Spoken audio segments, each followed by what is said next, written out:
7 de la mañana, son las 6 de la mañana en Canarias.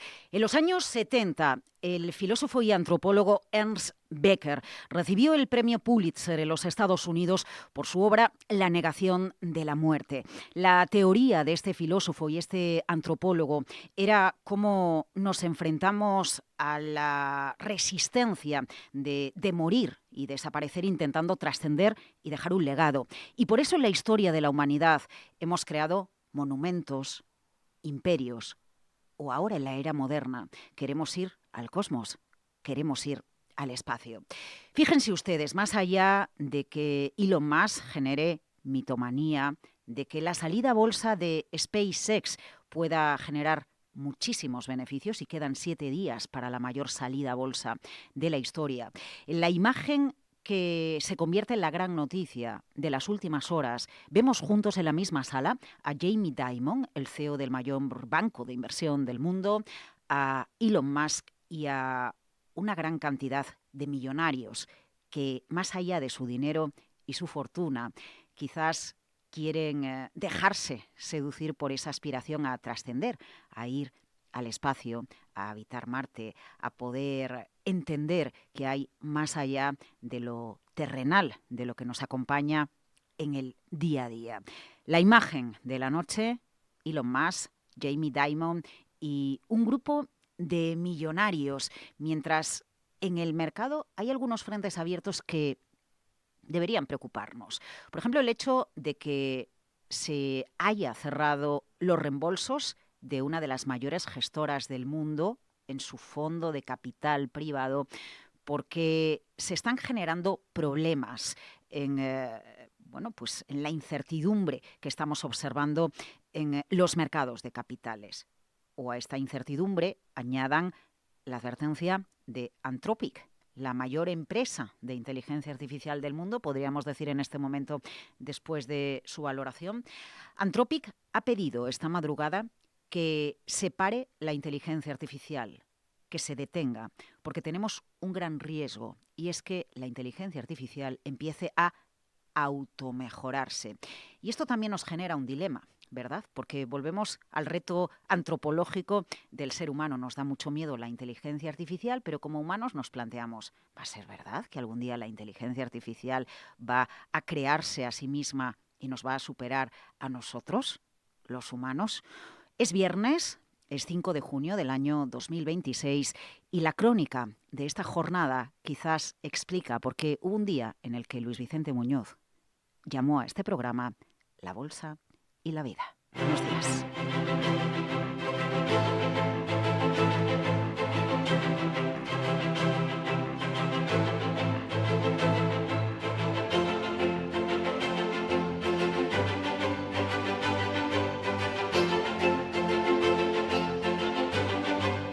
Capital, la Bolsa y la Vida.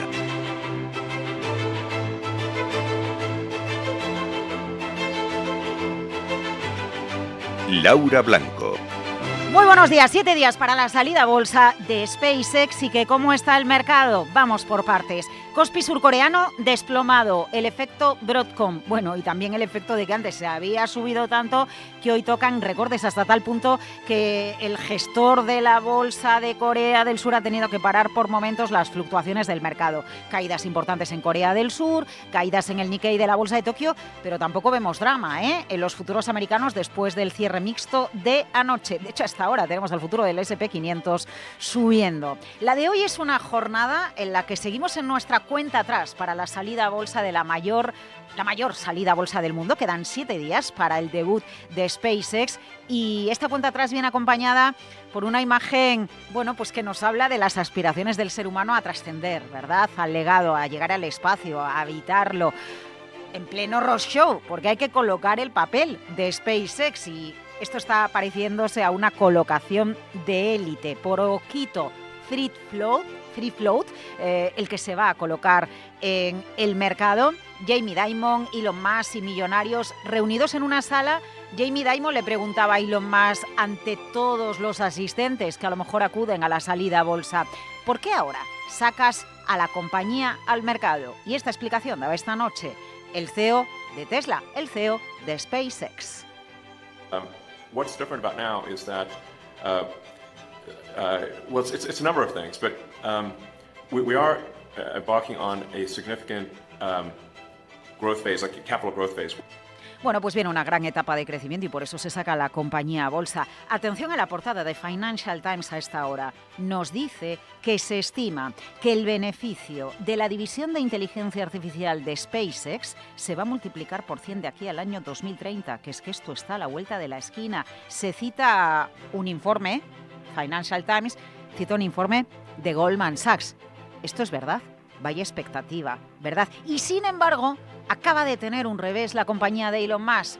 Le cierra la puerta S&P Global a la entrada en el S&P 500, el índice de bolsa más importante del mundo. Para entrar en el S&P 500 hay que cumplir una serie de requisitos, como llevar X meses cotizando en el mercado, tener unas mínimas ratios de rentabilidad.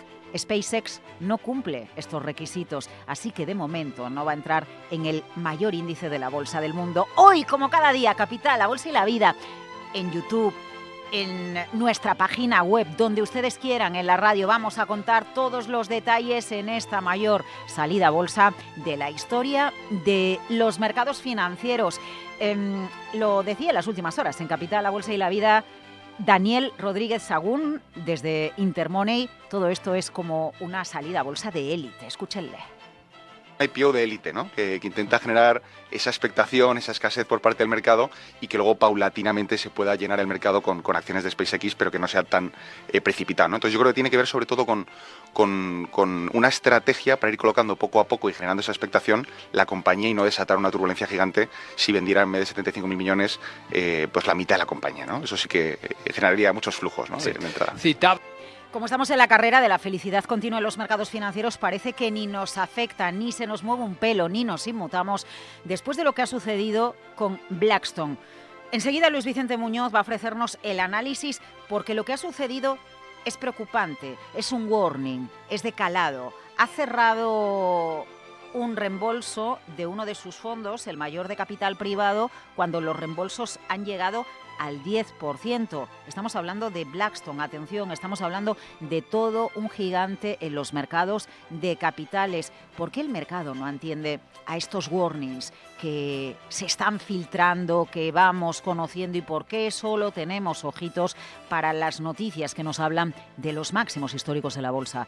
Porque sí, aunque Wall Street cerró mixto anoche, el Dow Jones de Industriales volvió a marcar un máximo histórico. A esta hora, futuros americanos subiendo. A esta hora, en los mercados de divisas, hoy que se conoce el dato de paro en Estados Unidos, y es importante, no lo perdamos de vista, el eurodólar en 1,1613. Hoy el oro en $4.400 la onza, el petróleo muy estable en la zona por debajo de los $65 el barril, el futuro del Brent, y quien no levanta cabeza, quien sigue de capa muy caída es Bitcoin, hoy $63.000, mientras la bolsa está en máximos y el dinero se va a las nuevas salidas a bolsa, al menos el de los millonarios. El Bitcoin está, podríamos decir, completamente olvidado. Capital, La Bolsa y la Vida, la de hoy es una jornada muy intensa. Se quedan con nosotros Esther La Paz, Íñigo Jalón, dirección técnica, Miguel San Martín en titulares.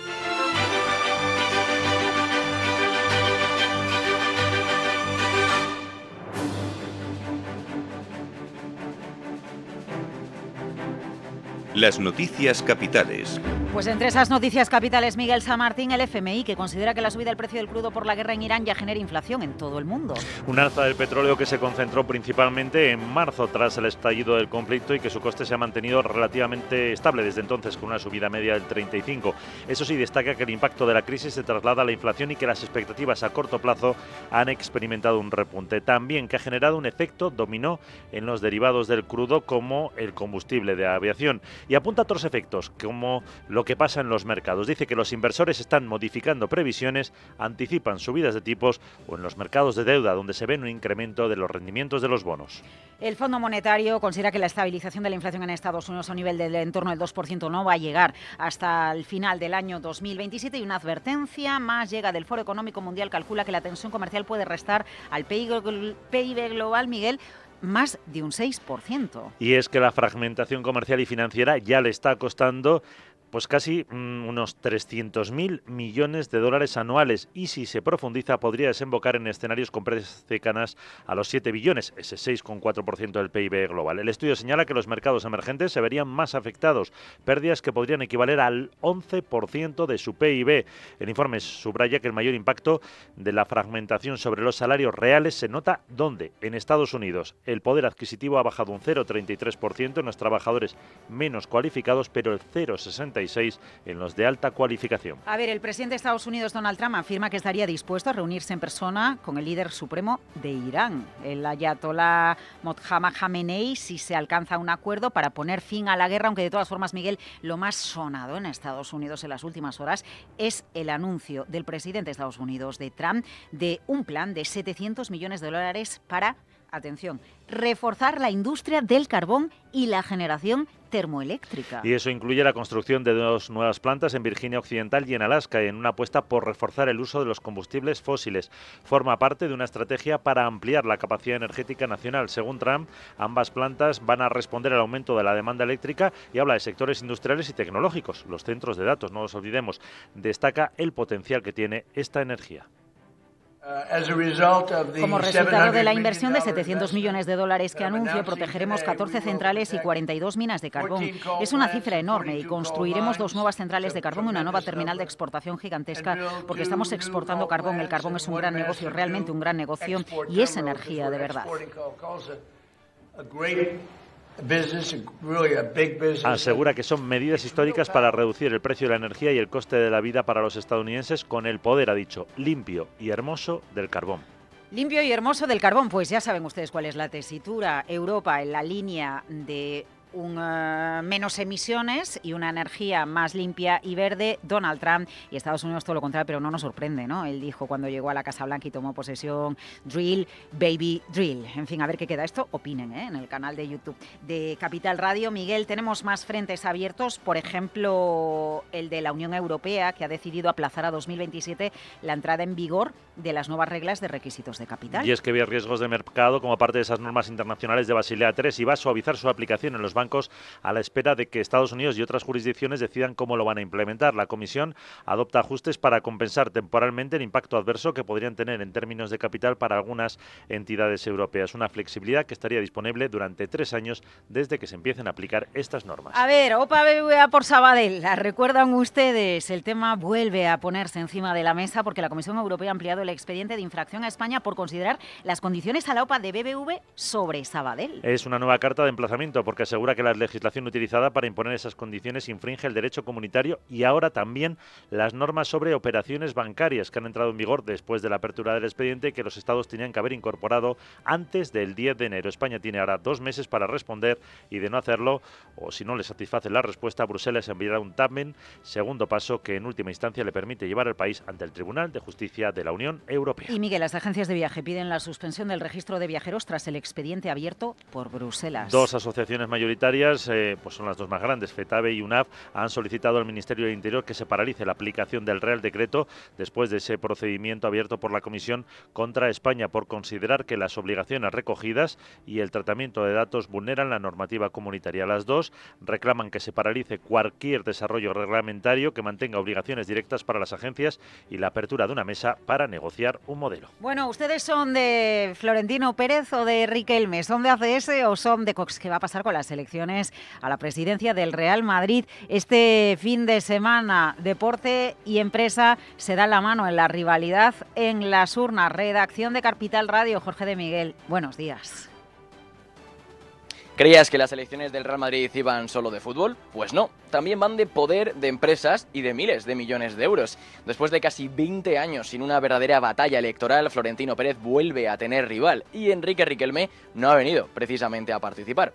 Para demostrar músculo, Riquelme ha rodeado su candidatura de algunos de los nombres más potentes del mundo empresarial, entre ellos Damasco Quintana, empresario vinculado al sector del cobre, con una actividad que mueve miles de millones de euros. También Vicente Boluda hijo, heredero de una de las familias más conocidas del tejido empresarial español y con historia dentro del madridismo. Pero hay un hombre que ha disparado todas las alarmas, David Mesonero. ¿Y por qué? Pues porque además de ser un ejecutivo de primer nivel en Iberdrola, está considerado una persona muy cercana al entorno de Ignacio Sánchez Galán. Y aquí es donde la historia se pone interesante, porque la relación entre Florentino Pérez e Iberdrola lleva años marcada por grandes enfrentamientos corporativos, una rivalidad empresarial que ahora parece trasladarse directamente a la batalla por la presidencia del club blanco. Mientras tanto, Riquelme juega otra carta, la ilusión deportiva. Sí, rumores de reuniones internacionales, posibles fichajes galácticos y nombres de primer nivel que ya empiezan a sonar alrededor de su proyecto. Haaland ya es uno y Klopp suena como posible entrenador. El Tito Floren, por otro lado, sueña con traer de vuelta a Mourinho. En un lado tenemos a Florentino, el presidente que ha dominado el club durante más de 2 décadas. Y en el otro, Riquelme, el candidato joven que quiere romper el monopolio del poder en el Bernabéu. Más de 70.000 socios están llamados a decidir este domingo 7 de junio. Y la gran pregunta es, ¿estamos ante unas elecciones del Real Madrid o ante una de las mayores luchas de poder que ha vivido el club en los últimos años? ¿Y tú? ¿Quién quieres que gane? Bueno, yo no me pronuncio sobre el Real Madrid, solo sobre el Celta. Ustedes sí, venga, opinen en el canal de YouTube de Capital Radio. Gracias, Jorge de Miguel, esta tarde con Lucía Martín en Mercado Abierto en Capital Radio. ¿Y ahora qué? Pues 16 sobre las 7 llega la agenda a Zaragoza. A ver, que hoy tenemos dato de paro en Estados Unidos. Buenos días. Buenos días. Viernes y comienzo en Reino Unido que publica el índice Halifax de precios de la vivienda. Francia ofrece datos de balanza comercial y de producción industrial. En la zona euro, se conoce el dato revisado de PIB y de empleo del primer trimestre. Y en Estados Unidos tenemos el dato de empleo de mayo. En el día del donut y del medio ambiente yo me pregunto por qué los humanos os empeñáis en estropearlo. En fin, demasiado seria para estas horas, jeje, chao. No, Sara, te escuchamos dentro de un ratito. Feliz viernes. Nosotros nos vamos al drama de las últimas horas en los mercados de capitales. Capital, la bolsa y la vida. ¿Por qué no se generan grandes alarmas después de lo que ha sucedido con Blackstone en las últimas horas? En el segundo trimestre del año se han disparado las peticiones de reembolso de su fondo de capital privado hasta el 10%, brutal, y entonces se limitan los reembolsos. Seguimos en ese episodio de miedo por parte del dinero. ¿O es que el dinero se está retirando para irse a las salidas a bolsa? Escenarios. Luis Vicente Muñoz, buenos días. Muy buenos días, como cuando se retiran las olas antes de un tsunami. Así podría interpretarse el fuerte reembolso en el fondo de crédito privado de Blackstone que está ocurriendo, o también en el suizo de Partners Group o de otros menos grandes. ¿Qué es lo que está pasando exactamente? Muchas personas lo van a conectar con la ya famosa historia de las cucarachas, pero aquí y ahora hay más cosas. En el caso de Blackstone, los inversores han pedido reembolsar un 10% del valor del mayor fondo de crédito privado que tiene esta enorme gestora. Son datos de solo un trimestre y se calcula unos 4.400 millones de dólares. La gestora, claro, ha tenido que limitar las salidas al 5% del patrimonio porque estos fondos no tienen tanta liquidez. Partners Group también tiene ese límite del 5% que ha tenido que activar cuando las solicitudes superaban ya el 6% en las últimas horas. Una lectura calmada apunta a una simple rotación del riesgo. Una parte del dinero institucional y de altos patrimonios está saliendo de activos ilíquidos y caros en crédito privado y viaja hacia activos cotizados precisamente cuando las bolsas están en máximos y se preparan las mega OPVs de SpaceX y las grandes compañías de inteligencia artificial. Pero como dice el analista del Wall Street Journal, se puede encuadrar este movimiento en un contexto de preocupación creciente por la exposición del crédito privado a sectores que se han debilitado, como el software. Pero también por un éxodo de capitales que está poniendo en cuestión la euforia de los últimos años en este segmento. Y aquí ya sí que empieza a conectar con la historia de las cucarachas. ¿Qué historias parecen entrelazadas aquí? ¿Cómo entender los riesgos? En 4 ideas muy sencillas. La primera es que es el final de la euforia fácil en el crédito privado. Las limitaciones a reembolso de Blackstone, del otro fondo suizo, muestran que parte de los inversores ya no está aceptando liquidez a cualquier precio y tampoco opacidad. Y esto está forzando a las salidas. Esto suele ser preludio, por cierto, de defaults y de pérdidas en tramos subordinados. Pero es visible ya una rotación táctica hacia la liquidez antes del verano de las OPVs espaciales y de la inteligencia artificial. Puede interpretarse todavía menos como pánico y más como una preparación de pólvora seca para acudir a SpaceX, a OpenAI, a Anthropic, a Claude. Pero cuidado con el riesgo de sobrecarga en el segmento de IA Growth, crecimiento. El volumen que se pretende colocar en las próximas salidas a bolsa va a ser un auténtico test de estrés para el conjunto de los mercados financieros del mundo. Se ve en todo esto un desfase entre la narrativa bursátil y la realidad del crédito.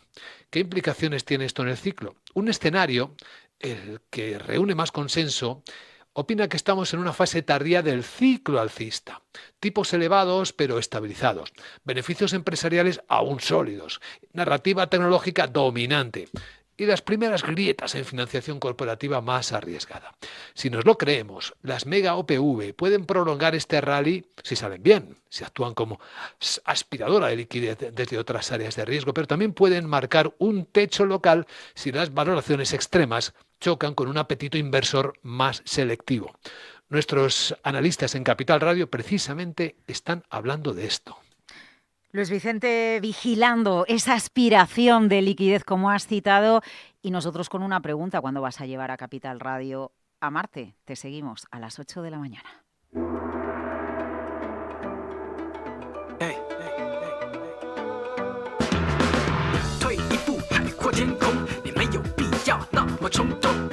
Toca recogida de beneficios, Japón cayendo. Ahora el caidón de la noche, el desplome de la noche, ha sido el del Kospi surcoreano. También hay que decir que es un 200% en el último año. Así que, bueno, relativizamos el movimiento. Sandra Torrecillas. Buenos días, Laura. Sí, hoy tenemos signo negativo delante prácticamente todos los índices asiáticos, con recortes para el MSCI Asia-Pacífico superiores al 1,5%. El Nikkei está recortando algo más de un punto porcentual. Es la segunda sesión consecutiva de descensos, pero es que venía de tocar máximos históricos y se está viendo hoy arrastrado sobre todo por los proveedores de la industria tecnológica, como es el caso de Sumco, Ibiden y Renesas, que están bajando en torno al 7%. El yen, ojo, porque ha tocado el nivel clave de los 160 por dólar por tercera sesión consecutiva. Ha tenido que hablar la ministra de Finanzas de nuevo, advirtiendo sobre la debilidad de la moneda y de que están preparados para cualquier cosa, posible intervención en el mercado. Hoy además se han publicado datos de las reservas de divisas de Japón y han caído un récord del 5,6% en el mes de mayo, unos 77.000 millones de dólares, después de que Tokio reanudara esas intervenciones masivas para frenar la depreciación del yen. En la bolsa de Corea del Sur es donde estamos viendo el mayor batacazo. En algunos momentos en la apertura, de hecho, ha empezado con caídas en torno al 6%. Eso ha hecho que el gestor de la bolsa haya tenido que interrumpir durante unos minutos la cotización. Ahora el Kospi está bajando un poquito menos, un 4,5%, y estamos viendo sobre todo descensos en las firmas de tecnología como en Samsung o en SK Hynix. En las bolsas chinas tenemos al CSI 300 con una bajada moderada del 0,17%. Bolsa de Hong Kong, el Hansen está bajando un 0,8%. Hoy allí ha habido un debut, el fabricante de aerogeneradores chino Dajin, y lo ha hecho con descensos de un 11%. Bueno, nos vamos a la India. Dos asuntos importantes: tipos de interés y atención a la rebaja de impuestos. Sí, lo que ha hecho el Banco de la Reserva de la India es mantener los tipos de interés en el 5,25% a pesar de la debilidad de la rupia, que está en mínimos históricos. Algunos analistas habían pedido una subida de las tasas para defender la moneda local. Sin embargo, el Banco Central prefiere primero evaluar el impacto de la subida de los costes energéticos en la inflación y también en el crecimiento. Y por otro lado, esa medida que señalabas que acaba de tomar el gobierno de la India para atraer dinero extranjero o para que no se vaya. Los inversores extranjeros no tendrán que pagar impuestos por los intereses de sus inversiones en deuda pública de la India y tampoco pagarán nada por vender o por traspasar esa deuda. Todo lo que ganen, por tanto, irá limpio a su bolsillo. La medida además tendrá un efecto retroactivo desde el 1 de abril. Bueno, y un asunto más en Asia. ¿Con qué te quedas? Pues quizá me quedo con dos cositas que las podemos mezclar. En Corea del Sur, por un lado, el ministro de Trabajo insiste, pide a las grandes tecnológicas que compartan ganancias excesivas de la inteligencia artificial con proveedores y con empleados. Y por otra parte, acaba de llegar en estos momentos el consejero delegado de Nvidia a Corea del Sur, Jensen Huang. Los periodistas, nada más bajar del avión, le han preguntado y él ha dicho, de momento, que habrá sorpresas en los anuncios que va a realizar y que ve la robótica como como el próximo sector importante en Corea del Sur. Bueno, a esta hora Financial Times nos cuenta que el Departamento de Seguridad Nacional de Estados Unidos ya está usando, y es una exclusiva de Financial Times, Mythos, la aplicación de Anthropic para protegerse de ciberataques. ¿Cómo está la tecnología de caliente? Sandra Torrecillas, enseguida con la preapertura de la Bolsa Europea.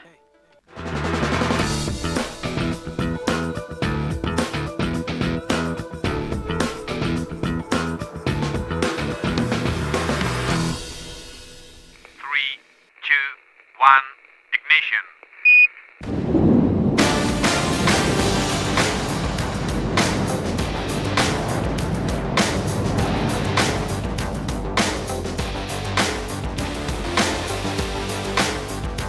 7 días para la salida a bolsa de SpaceX, la mayor salida a bolsa de la historia. Claro, miramos al espacio, pero ojo, también al bolsillo. Seguimos pendientes del desembarco histórico en la Bolsa de los Estados Unidos el viernes 12 de junio. Pero Guillermo Luna, seguimos muy pendientes de lo que ha sucedido en las últimas horas. Lugar, Nueva York. ¿Cuánto dinero y millonarios estaban juntos en la misma sala? Buenos días. Buenos días, Laura. Sí, se dio un auténtico baño de masas. Jimmy Dimon y Elon Musk allí con magnates en Nueva York, en el roadshow de la compañía que está rompiendo todos los moldes tradicionales de Wall Street. Ayer mismo, como decimos, Jimmy Dimon, el consejero delegado de JP Morgan, ejerció de anfitrión en un macroevento diseñado para conectar a más de 3.000 inversores VIP y también grandes fortunas con la cúpula de SpaceX. La gran sorpresa de la noche la dio el propio Elon Musk, que apareció por videoconferencia, y fíjate, la primera pregunta que le soltó Dimon pues fue directa al grano: ¿por qué salir a bolsa precisamente ahora? Entre las múltiples razones que esgrimió, incluida una explicación muy detallada sobre la energía solar, puso el foco en la construcción de los centros de datos de IA en el espacio, sobre los que tanto hemos hablado aquí. Lo escuchamos. Y además estamos construyendo centros de datos de IA en el espacio, lo cual supone otra inversión de capital colosal, pero creo que será el principal medio mediante el cual se podrá expandir la inteligencia artificial. Claro, esa es la gran incógnita, entiendo, Guillermo, sobre todo viniendo de Elon Musk, que siempre se ha resistido a abrir la joya de la corona al escrutinio, ¿no?, de todo el público. ¿Qué más justificó? ¿Qué más dijo? Pues mira, Musk argumentó que SpaceX está entrando en una fase masiva de nuevo crecimiento y que necesita levantar esos 75.000 millones de dólares de capital fresco para poder financiar sus proyectos de expansión e infraestructuras. Además, aseguró a los inversores que los ingresos de la compañía son ahora mucho más previsibles que en años anteriores. La maquinaria comercial está engrasada y aspiran a una valoración inicial, que ya hemos comentado aquí, de 1,75 billones de dólares, una absoluta locura que los bancos están vendiendo a contrarreloj. Nos estamos embarcando en una fase de crecimiento significativa, como una fase de crecimiento de capital en la que vamos a poner en órbita probablemente 100.000 satélites, probablemente más de 100.000 satélites solo para comunicaciones. Esto es todo impresionante, los 100.000 satélites y la expectación que se ha generado en la banca privada. Pero cuidado, porque no todos son alfombras rojas para Elon Musk. SP le dice que no. Portazo que a muchos ha pillado por sorpresa a que entre en el SP500. Sí, un auténtico jarro de agua fría para los fondos pasivos, mientras otros competidores como el Nasdaq han flexibilizado sus normas para permitir una entrada express a estas megacompañías tecnológicas. Tras su debut, el SP500 ha decidido plantarse y ejercer del único adulto en la habitación. Ayer confirmaron oficialmente que no van a modificar sus criterios de elegibilidad. A SpaceX no le basta con ser un gigante, tiene que cumplir las reglas de rentabilidad, y los números revelan que la compañía arrastra unas pérdidas netas bajo criterio GAP de casi 5.000 millones de dólares en 2025, provocadas en gran parte por la absorción de su división de inteligencia artificial. Bueno, pues aquí tenemos una lección de disciplina financiera. Otra cosa es que con el paso del tiempo algún día sí veamos a SpaceX en el SP500, sobre todo si se cumple lo que dice Goldman Sachs: multiplicará por 100 los ingresos de la división de IA.